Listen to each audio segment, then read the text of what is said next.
मेरा जायके का सफर इस बार मुझे ले पहुंचा है हिंदुस्तान के सबसे प्राचीन शहर बनारस। गंगा के घाट के किनारे बसे गलियारों से बुने इस शहर के कई फंदों पे सदियों पुराना जायका आज भी परोसा जाता है और उन्हीं फंदों की 12 मशहूर गांठें आज हम अपनी जुबान से खोलेंगे। कैसी है चाय? और सुबह बनारस की इस पहली दावत में आपका खैर मकदम है।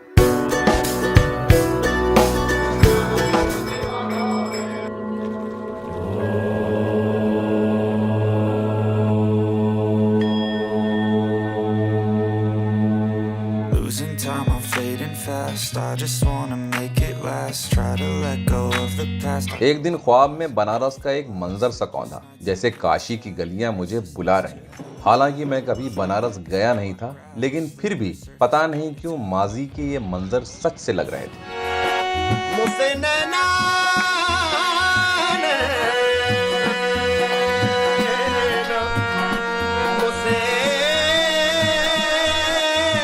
और उसी सच की तलाश में अगले ही दिन मुझे जो ट्रेन मिली उसी में बैठ के मैं दिल्ली से पहुंच गया शिव की नगरी, हिंदुस्तान के आस्था की राजधानी वाराणसी। फाइनली ऑटो हो गया है।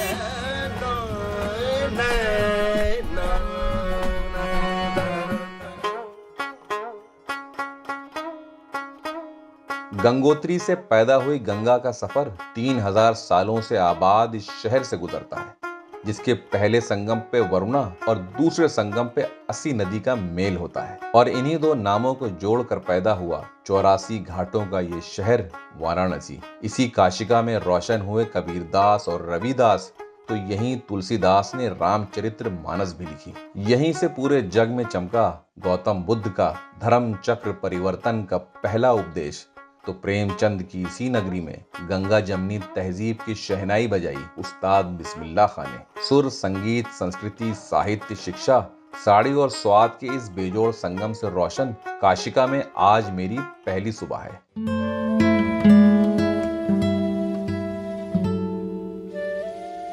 तारों के पहरे के इस पहर में जब मैं 80 घाट पहुंचा तो काशी की ये आस्था यहाँ पहले से ही टिमटिमा रही थी। दीपक की रोशनी में झिलमिलाते इन सिरों के पीछे मैं सब कुछ बड़ी खामोशी से महसूस कर रहा था। 7 पत्थर की गुलाबी तख्तों पे 7 पुजारी जाफरानी कलबदार रेशमी लिबास पहने देवी गंगा को शुक्राना अदा कर रहे हैं और मंत्रों के जाप पे घूमती इस आरती को गंगा आरती कहते हैं। आरती खत्म होते होते पूरा शहर जग चुका था, लेकिन एक सूरज था कि ठंड का लिहाफ ओढ़े मस्त सो रहा था। मेरी भूख बर्दाश्त से बाहर हो रही थी, इसलिए मैंने भी रिक्शा किया और सीधे पहुंच गया चौक। और ठटेरी बाजार के नाम से मशहूर इस गली में मैं जैसे ही दाखिल हुआ, राम भंडार आगे पड़ेगा ना। हर मोड़ के बल पे सदियां टिकी हुई थी, जैसे एक पुरानी तस्वीर को मैंने अभी अभी हथेलियों से साफ किया हो। ठहरे हुए इस वक्त में मैंने बस 50 कदम ही बढ़ाए थे कि द राम भंडार से उठ रही घी की खुशबू ने मुझे थाम सा लिया। बहुत जबरदस्त खुशबू आ रही है यहाँ पे। और अगर आप सोच रहे हैं कि मैं कौन हूँ, तो मैं हूँ गौस बजाज, इस कहानी का सूत्रधार। सच बोलूं तो बाकी सभी जायकों के मुकाबले मुझे सबसे ज्यादा उम्मीद यहीं से थी। राम भंडार 1888 में खुली थी। बहुत ज्यादा मशहूर है खैर राम भंडार, और ईश्वर का बुजुर्गों का आशीर्वाद है। लेकिन 1887 की इस बेहद मशहूर दुकान पे जब मुझे बस 2-4 कदरदान ही दिखे तो मुझे थोड़ी मायूसी सी हुई। मैंने रोड से ही 7 बाय 7 फीट के पर्दे से अंदर झांका तो जायके का सिनेमा बस शुरू ही हुआ था।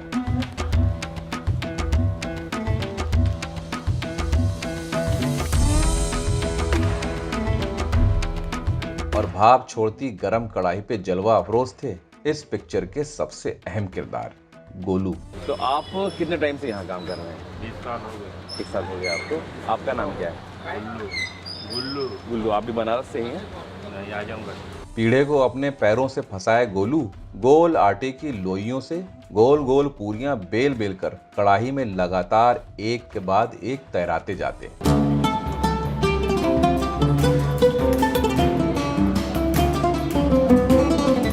और जैसे ही ये पूरियां आधी पक जाती, वो इन अध पकी पूरियों को एक छन्ने से छान कर अलग रख देते। जो पूरियां तली जा रही हैं वो देसी घी में तली जा रही हैं। मेरी जुबान से दोबारा पूरी जैसे ही निकला, इस फिल्म के डायरेक्टर ने मुझे सही करते हुए टोका। इसके अंदर आटे के अंदर उड़द का दाल हम लोग जिसको पीठी बोलते हैं, इस वजह तो से वो कचौड़ी हो गई।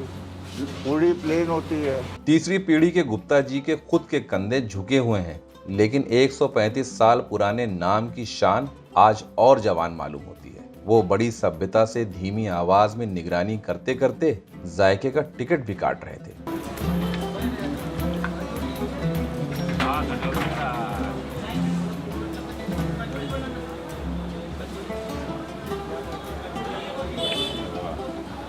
इधर भीड़ बढ़ने लगी तो मुझे थोड़ा सुकून मिला। अब कढ़ाई में एक साथ 4 की जगह 10 कचौड़ियां एक साथ खस्ता होने लगी।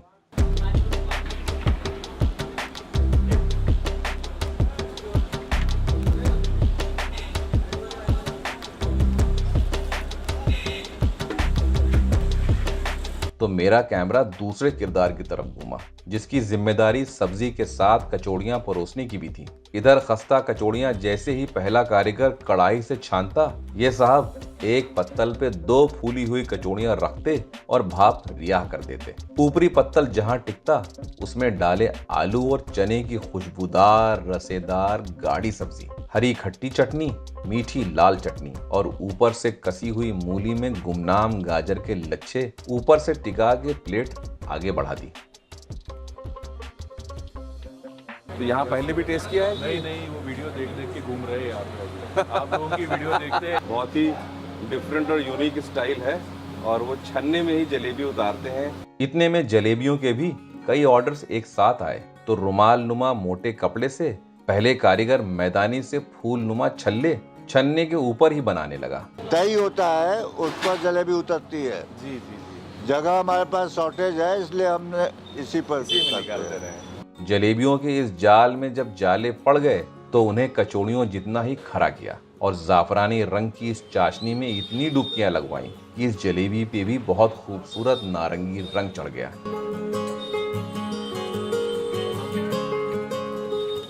देखते ही देखते द राम भंडार का शो हाउसफुल हो गया और गोलू जी की रफ्तार चौगुनी हो गई। लेकिन वो पूरी महफिल बगैर रुके थमे अपने हुनर के जलवे से संभाले रहे। मेन चीज गरम मसाला होता है जी। अपना रेसिपी है, उसी को अब गरम मसाला तैयार करते हैं और उसको उसी से हर सब्जी वगैरह में डालते हैं। बहुत ज़बरदस्त खुशबू आ रही है और हम भी जायका लेते हैं राम भंडार की कचौड़ी, सब्जी और जलेबी का, जो यहाँ का बनारस का ट्रेडिशनल नाश्ता है। इंसान किसी चीज में संतुष्ट नहीं है। जब भीड़ नहीं थी तो मैं इस जगह को हल्के में आंक रहा था, और अब जब भीड़ इतनी ज्यादा हो गई है तो मैं अफसोस करने लगा कि मुझे कचौड़ियां पहले ही खा लेनी चाहिए थी। बेचैन और भूख से बेहाल में अपनी प्लेट का इंतजार करने लगा तो तकरीबन 10वीं प्लेट पे मेरा नंबर आया।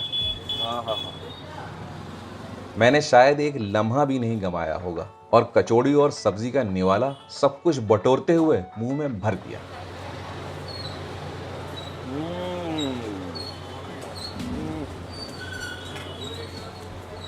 बहुत ज़बरदस्त। वो जो मीठी और हरी चटनी है ना, उसका भी अपना एक अलग सा मजा आ रहा है इसमें। व्याकुल मन तृप्त हो गया। सच में ये मोक्ष का जायका है। सुकून है ऐसे नाश्ते में।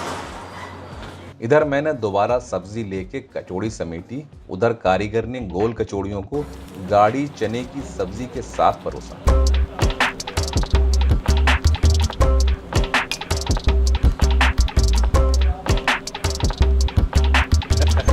मैंने बड़ी उम्मीद से इस भरी हुई गोल कचौड़ियों का पहला जायका लिया।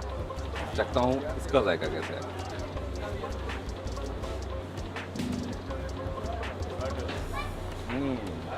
बहुत ज़बरदस्त है, लेकिन कचौड़ी की टक्कर की नहीं है। जलेबी के बगैर तो बनारस का नाश्ता ही अधूरा है। अरे वाह। जलेबी भी यहाँ छोटी छोटी है, खस्ता है, सोनी है।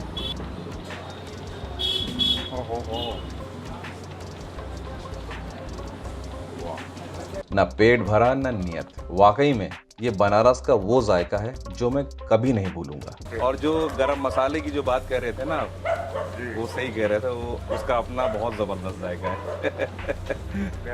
बहुत टेस्टी है। Thank you so much, thank you. ये पूरा जो है ठठेरी बाज़ार है, ज़बरदस्त मकान, माहौल, दुकानें। अलविदा लेके ठठेरी बाजार में ही मैं उस जायके की तरफ बढ़ा जिसके जाफरानी बुलबुलों का पूरा बनारस दीवाना है, और कूजे में कैद इस जायके के समुंदर को मलाइयो कहते हैं। कहते हैं मलाइयों की इजाद काशी में ही हुई थी। सर्दी के मौसम में ग्वालों का तबका खौलते हुए दूध को गंगा किनारे ओस की बूंदों से पूरी रात ठंडा करते हैं, जिस वजह से घंटों मतने पर यह जादुई झाग पैदा होता है, जिसे बनारस में मलाइयो, कानपुर में निमिश, लखनऊ में मक्खन मलाई और दिल्ली में दौलत की चाट कहते हैं। लेकिन मेरी जायके की दौलत बस 20 कदम लेते ही आ गई, जो है मार्कंडे सरदार की 150 साल पुरानी दुकान श्री जी। नमस्कार सर जी। बहुत ही ज़्यादा पुरानी दुकान है आपकी श्री जी।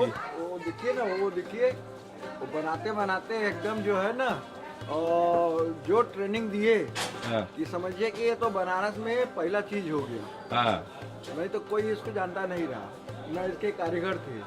आज भी बनारस में कम से कम हजारों लोग बेचेंगे, लेकिन जो टेस्ट, हाँ। क्वालिटी, हाँ, वो ढूंढते हुए लोग यहाँ तक आते हैं। ढूंढते हुए आएंगे। ये मलैया शुरू हुए 70 साल हो गया बनारस में, हमारे क्या से स्टार्ट हुआ है। अब तो बहुत बना के बेच रहे देखकर, फिर भी ऐसा बना नहीं पाएंगे। चॉकलेटी रंग की दुकान के सबसे आगे सजी 200 लीटर की लोहे की इस बड़ी सी कढ़ाई से मलाइयो बड़ी तेजी से खाली हो रहा था। ठंड में बनारस की सौगात पे दुकान के मालिक कुछ कुछ देर में पिस्ता और बादाम के तराशे हुए कतरों की बारिश कर जाफरान की बूंदों की ओस भी टपकाते और कढ़ाई की धार पे दूध की एक धार मार के कढ़ाई का कोना साफ कर लेते। हाँ, केवल जाड़े में बनता है 3 महीना, जितने ज्यादा ओस पड़ेगा उतने बढ़िया स्वाद रहेगा। और इसमें क्या क्या सामान डलता है इसमें- दूध के अलावा? इसमें केवल इलायची, केसर, पिस्ता, बादाम, गुलाब जल पड़ता है।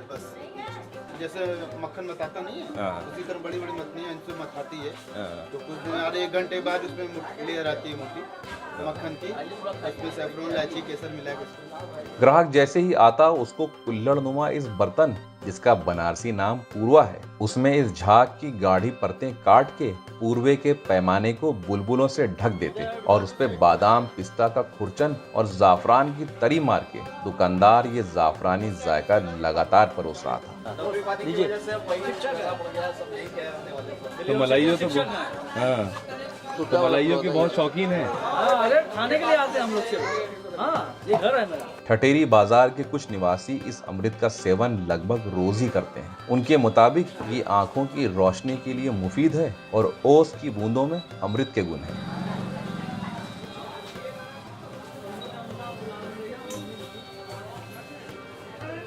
बेचैन कर देने वाला ये जायका जब जबान पे पूरा उड़ जाता है तो दुकानदार उस पूरे पूर्वे को जाफरानी बुलबुलों के अर्क से भर देते हैं।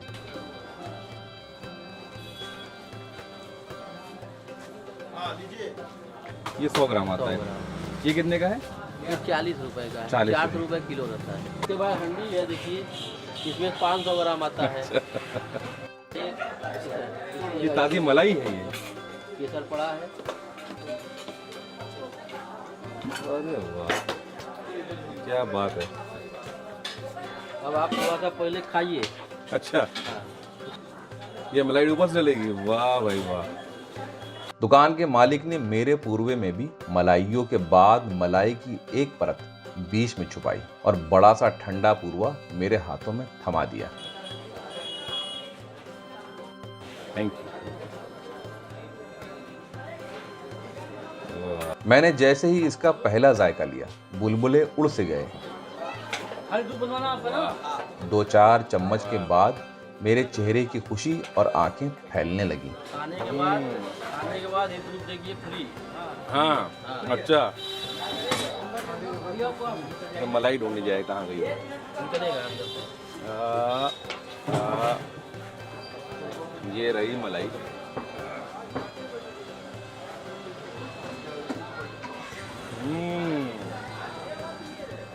वाह, लेकिन पूरा एहसास अधूरा सा लग रहा था।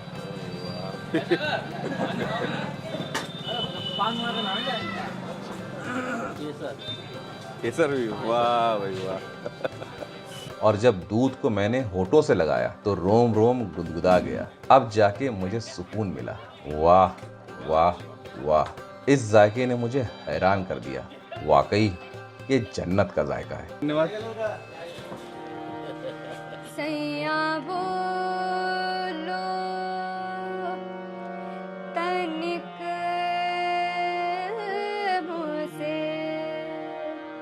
मैंने सोचा कुछ तो बात है इस इलाके में जो इतना सुकून महसूस हो रहा है। कहीं पुराने मकानों के कदमों पे सब्जी मंडी सजी थी, तो कहीं भगवान की तस्वीरों से रंगे गलियारे। आस्था में भीगा ये मोहल्ला मंदिरों के साए में आबाद था। कुछ लोग पूजा कर रहे थे तो कुछ पेट पूजा। सैया बोलो तनिक मुझसे रही ओ। हल्के कदमों से टहलते हुए मैं ये तिलिस्मी गलियां भेदते हुए आगे बढ़ ही रहा था कि इन मसालेदार आलूओं पे नजर पड़ते ही मेरी राल सी टपक गई। और यहाँ परोसा जा रहा है छोटी छोटी हींग की कचौड़ियों का नाश्ता। धर्मराज गुप्ता, चना और कचौड़ी, नाश्ता है सुबह का ये। और ये मसालेदार आलू, दम आलू मसाले। दम आलू मसालेदार। अच्छा, छोटी छोटी कचौड़ियाँ, ये यहाँ इसका चलन है यहाँ पर। कब से लगा रहे हैं दुकान ये? यहाँ हो गया कम से कम 20 साल।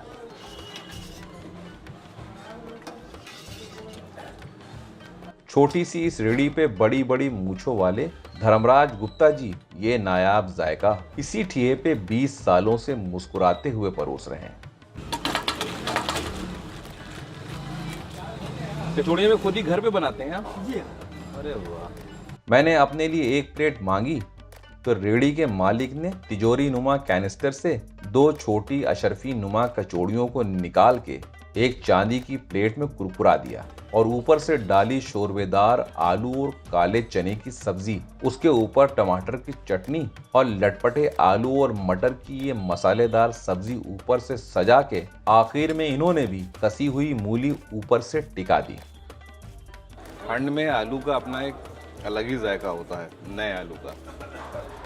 और ये रही कचौड़ी, चने और आलू का साथ में लेते हैं। आलू में वाकई एक जादू सा था, मजा आ गया।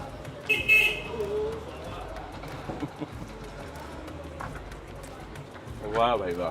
ये जो छुपे हुए जायके हैं, जिनका कोई बोर्ड नहीं, जिनका कोई नाम नहीं, वो 20 साल से यहाँ पर ये ज़बरदस्त जायका परोसते हैं बनारस का। तो बहुत ज़बरदस्त है। चलिए, बहुत अच्छा लगा, धन्यवाद।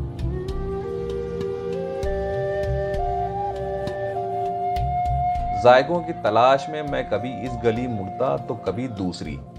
थोड़ी देर में मैं काल भैरव मंदिर होते हुए आगे बढ़ा तो खुद को फिर से रोड पे खड़ा हुआ पाया।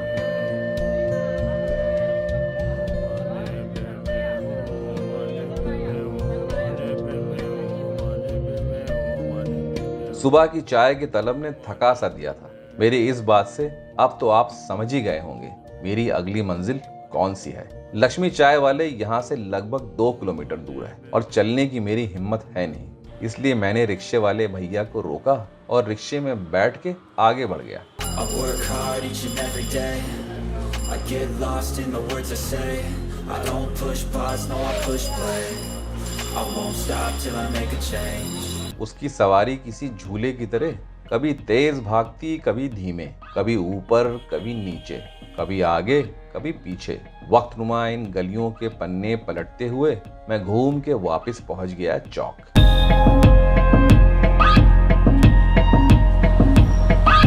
जहां हर कोने में जायके बिखरे हुए थे, भीड़ टिमटिमा रही थी और बनारस जग के इन गुलाबी दहलीजों में अब गश्त करने लगा था। और इन्हीं गुलाबी इमारतों के बीच इस अंधेरे से गलियारे में सुर्ख कोयले बाहर से ही चमक रहे थे। जहां 70 सालों से उठती है सोंधे टोस्ट की खुशबू और चाय के भाप से धुंधला गई ये दुकान ही मेरी मंजिल लक्ष्मी चाय वाला है। लक्ष्मी चाय वालों को 2 हिस्सों में बांटते इस गलियारे में ही लोहे के 3 पतले पतले ड्रम नुमा भट्टियों में कोयले पूरी शिद्दत से दहक रहे थे, जिसकी एक भट्टी पे दूध कड़ रहा था तो दूसरे पे चाय, और सबसे अनोखी चीज तीसरी भट्टी पे सिक रही थी, जिसने सबसे पहले मेरा ध्यान खींचा था, और वो था ये ब्रेड को कोयलों पर टोस्ट करने का अनोखा तरीका।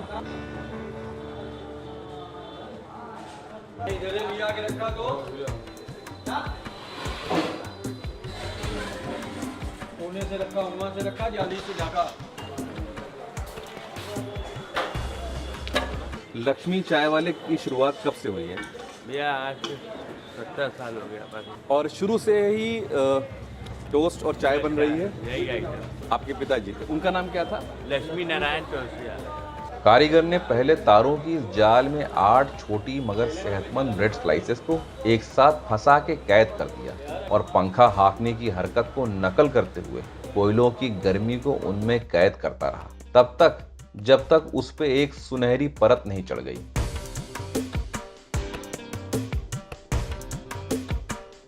तो ये टोस्ट कितने का है? 40 रुपीज का सर, मलाई वाला 60 का। और जैसे ही ब्रेड का दूसरा हिस्सा कुरकुरा हुआ, उसने सभी स्लाइसेस पे मलाई की एक दोहरी परत चढ़ाई और उस पे बर्फीली शक्कर चमकाते हुए मेरे कहे बगैर ही 2 स्लाइसेस मेरे हाथों में थमा के कहा, फौरन खाइए वरना मुलायम हो जाएगा। मैंने भी भट्टी की गर्मी के बगल में ही बर्फ से सफेद इस टोस्ट का दूधिया जायका लिया। अब देखते हैं छोटी सी ब्रेड में कितना जाएगा भरा हुआ है।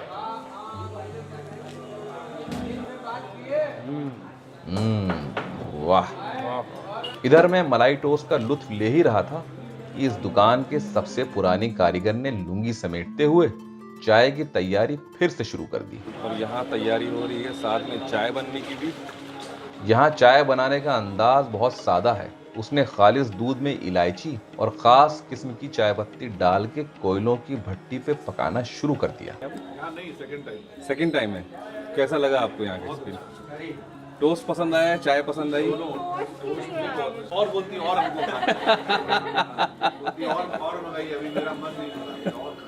तो मलाई टोस्ट या मक्खन वाला टोस्ट? मलाई वाला ज्यादा पसंद है। कैसी चाय?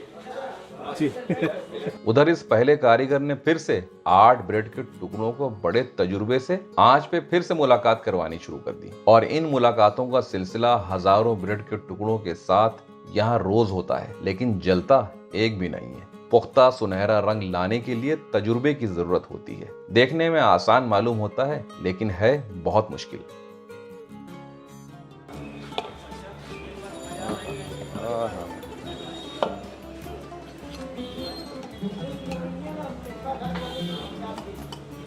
अमूल मक्खन भैया का, सफेद मक्खन, देसी मक्खन वो अपना बनाया हुआ है। इस बार इस कारीगर ने नई हरकत की और ब्रेड की सौंधी परतों के बीच एक चाक लगा के उसने ये सफेद मक्खन से ब्रेड के पेट को पूरी तरीके से भर दिया। ये चाकू कुछ स्पेशल तरह का है क्या?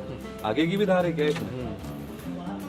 ऊपरी परत है वो पूरी तरीके से सोने नहीं की गई है, लेकिन हाँ सुनहरी हो गई है। अब इसके अंदर सफेद मक्खन डालने के बाद अब इसको जो है दोबारा टोस्ट करेंगे ताकि मक्खन जज्ब हो जाए और ब्रेड और कुरकुरी।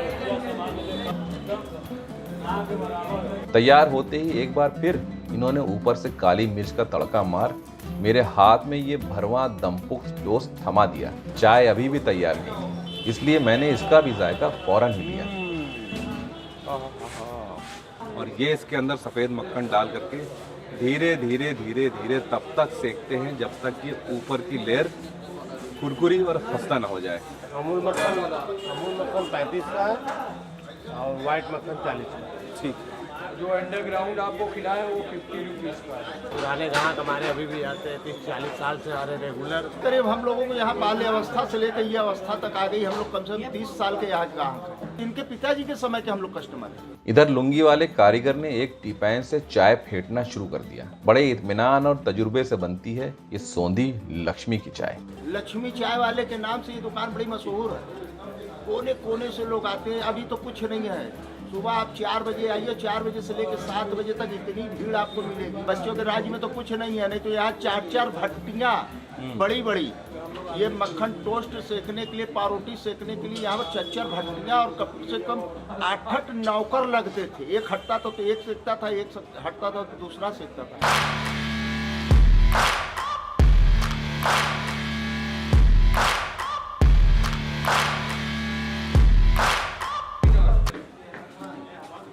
इत्मीनान से चाय पीने की नियत से मैं दुकान की सीढ़ियां चढ़ बेंच पे बैठ गया तो पूर्वे में मेरी चाय भी परोस दी गई। मैंने चाय की पहली दमदार चुस्की ली तो कहीं मुझे सुकून मिला। जबरदस्त चाय भाई। चाय की चुस्कियों पे गुफ्तगू का सिलसिला कुछ देर यूं ही चलता रहा। फिर मैंने बनारस के इस पहलू से भी अलविदा लिया।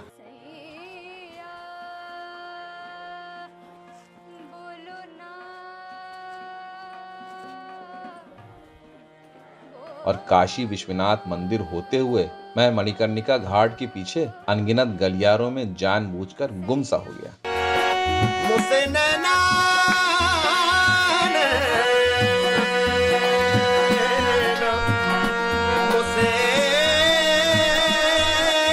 मैं सुध-बुध खोए बनारस की इन गलियों से गुजरते हुए जाने कब कचौड़ी गली में दाखिल हो गया। कचौड़ी का तो पता नहीं, लेकिन मणिकर्णिका घाट की तरफ मैं जैसे ही मुड़ा, ब्लू लस्सी का नीला बोर्ड मेरे सामने आ गया, जो थी मेरे जायके की इस सफर की अगली बेहद मशहूर मंजिल।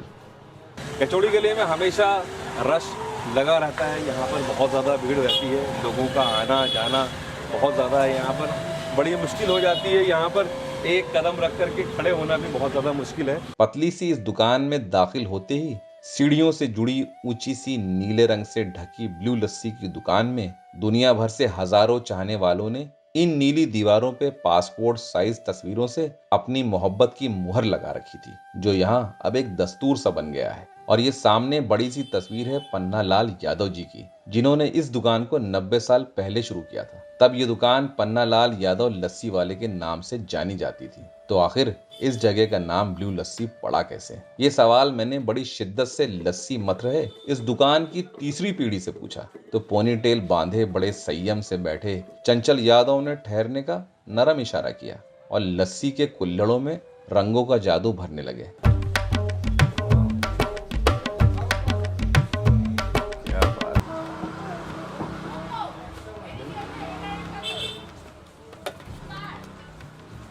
ये यहाँ बना रहे हैं ड्राई फ्रूट लस्सी। इन्होंने सबसे पहले दही की परतें अंदाजे से काट के इस स्टील के कलश में चीनी डाल भारी मतनी से बड़े इत्मीनान से मथा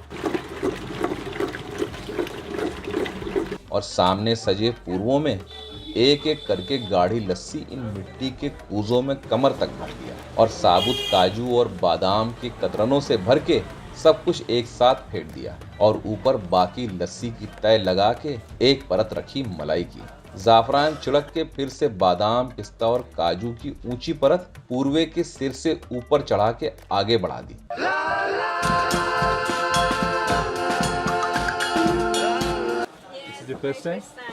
Was it recommended by someone? Sorry? My friend, and she say you must come here because it's the best lassi around the world. Did you like it?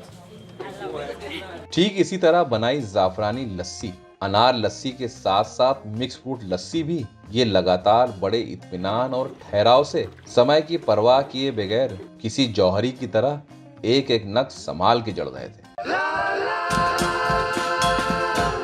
150 लस्सियों के जायके से भरे इस मेन्यू को देते हुए चंचल यादव जी ने सिर्फ एक ही बात कही, इसकी तस्वीर मत खींचिएगा। एक हमारी कर दीजिए सैफरन लस्सी और एक कर दीजिए मिक्स फ्रूट लस्सी। उन्होंने पलक झपकते ही इस मेन्यू को मेरे हाथ से समेट दिया और फिर पहले ब्लू लस्सी का किस्सा परोसा। साउथ कोरिया की गर्ल आई थी, ठंड के मौसम में आई थी।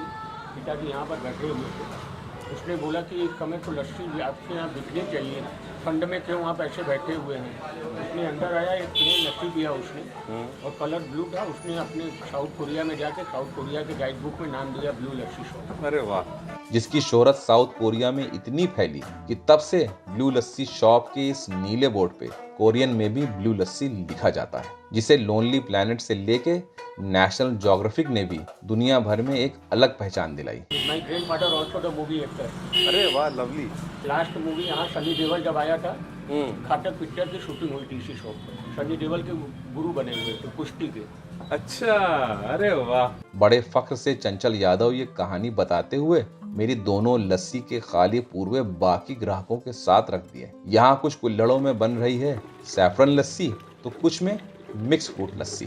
खाली कुल्हड़ों को लस्सी से आधा भर इस नौजवान ने सफेद लस्सी के माथे पे गाढ़े जाफरानी रंग का तिलक 4 कुल्हड़ों पे लगाया और बाकी दोनों के लिए बगल में रखी इस नीली तिजोरी से अलग अलग रंग के कसे हुए फलों की ठंडी रंगीन तश्तरियां बाहर निकाली। मुझे इनके इस अनोखे अंदाज में थोड़ी हैरानी तो हुई जब इन्होंने अनार के दानों के साथ कसे हुए अमरूद, सेब, अनानास और पपीते के जाफरानी लच्छों के साथ लस्सी को फेंट दिया।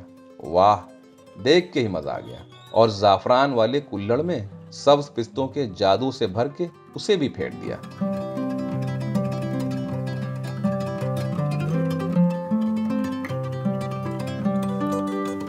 और मिक्स फ्रूट लस्सी के कुल्हड़ की गोलाई पे कसे हुए सारे फलों की एक रंगोली सी बनाई। इनकी कारीगरी पे मैं नजरें टिकाए सोच रहा था कि इतनी नजाकत और अदबो आदाब वाली लस्सी तो मैंने कहीं नहीं देखी। और उस पे अनार के दाने जड़ के बर्फीले नारियल का बुरादा डाल एक परत चॉकलेट पाउडर की भी चढ़ाई।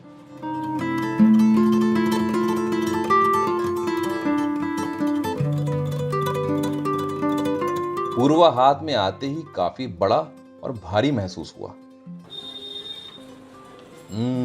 वाह वाह वाह, क्या जबरदस्त जायका है। ये है जबरदस्त।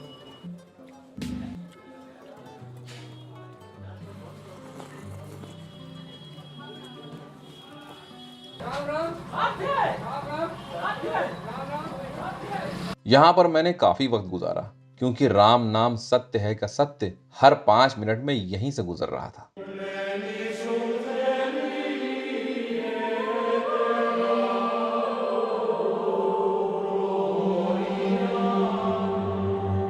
और सत्य की एक झलक के लिए डरे हुए कदमों से मणिकर्णिका घाट की तरफ बढ़ा, जिसे महाशमशान भी कहा जाता है।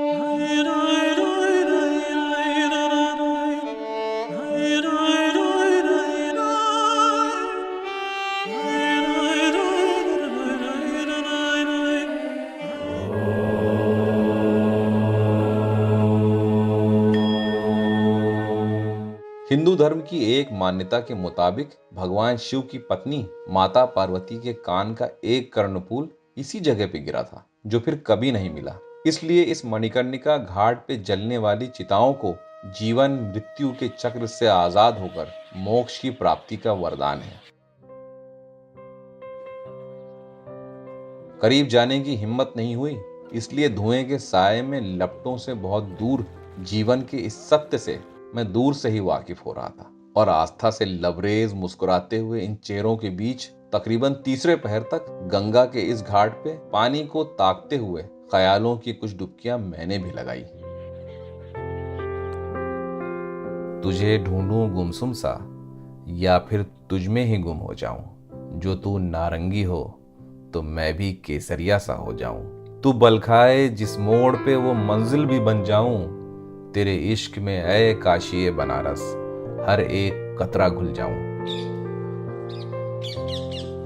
हंसूं दौड़ूं उड़ूं तेरे इस ख्वाब में सब कुछ भूल जाऊं, तुझे ढूंढूं गुमसुम सा या फिर तुझ में फिर से गुम हो जाऊं, तेरे इश्क में ऐ काशिए बनारस हर एक कतरा घुल जाऊं। देने के बाद भी तुम संभाल नहीं पाओगे और हमारे ही आंचल में आकर के रोओगे। घाट की इस नायाब दुनिया के हर पहलू का लुत्फ लेते हुए मैं एक घाट से दूसरे घाट पे बढ़ रहा था कि मेरी नजर इस सुनसान और खामोश खूबसूरत गुलेरिया कैफे पे पड़ी। मैं यहाँ सामने से वॉक कर रहा था, शाम की वॉक, और इस वक्त तकरीबन 4:30 बज रहे हैं और मुझे यहाँ पर एक गुलेरिया कोठी की एक प्रॉपर्टी मिली है गंगा घाट के सामने। क्या खूबसूरत सा कैफ़े है और पूछते हैं अभी कैफ़े खुला हुआ है कि नहीं। अच्छा, कॉफ़ी मिल रही है, कैपेचिनो दीजिए आप, ठीक है। मैंने सोचा इतने खूबसूरत कैफे से इतने खूबसूरत मंजर के बीच कॉफी तो बनती है।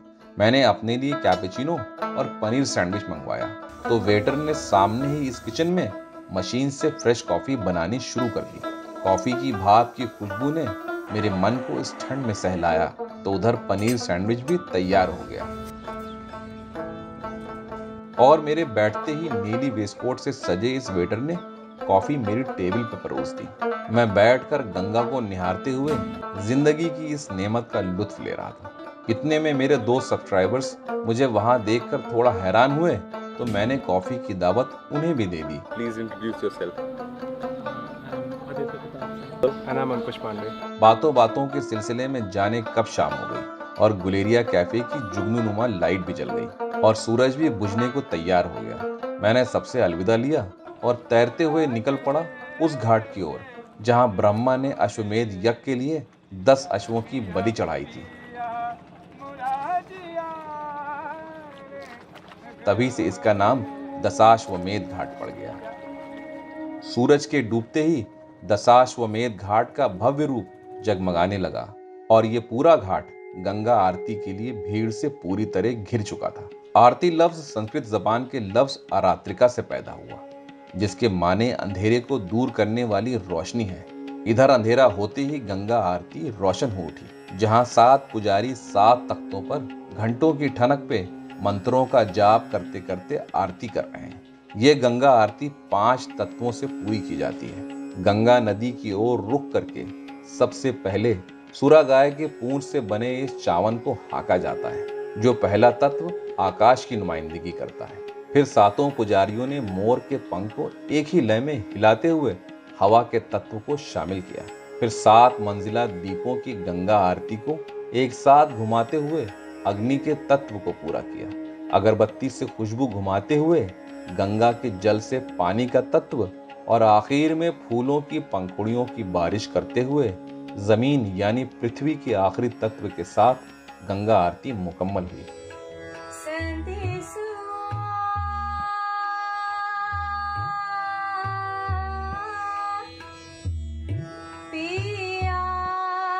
अंधेरे की आगोश में मैं ठंड में सिमटता हुआ काशी के हर मंजर का लुत्फ लेते हुए अपने होटल की तरफ रवाना हो गया और पंचगंगा घाट पे उतर के मैंने कुछ कदम सीढ़ियों की तरफ बढ़ाए ही थे कि बनारस के इस मशहूर लेमन टी की भाप केतली से निकलती हुई दिखी, तो मैं वहीं रुक गया। इसमें रखे हुए कोयले और ये बन रही है बनारस की मशहूर लेमन टी। काला नमक है, जीरा है, सब चीज है। इसका जायका बिल्कुल चाय की पत्ती वाली गरम शिकंजी का है, मजेदार और अनोखा।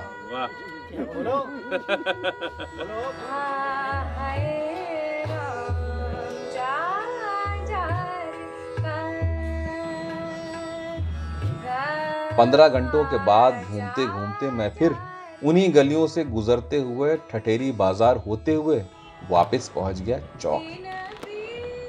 मैं जा रहा हूं अब आराम करने, क्योंकि कल मैं आपको बनारस के उस पहलू से रूबरू करवाऊंगा जिसे बनारसी साड़ी कहते हैं। पहले ये जगह बर्गर किंग के नाम से थी, है ना?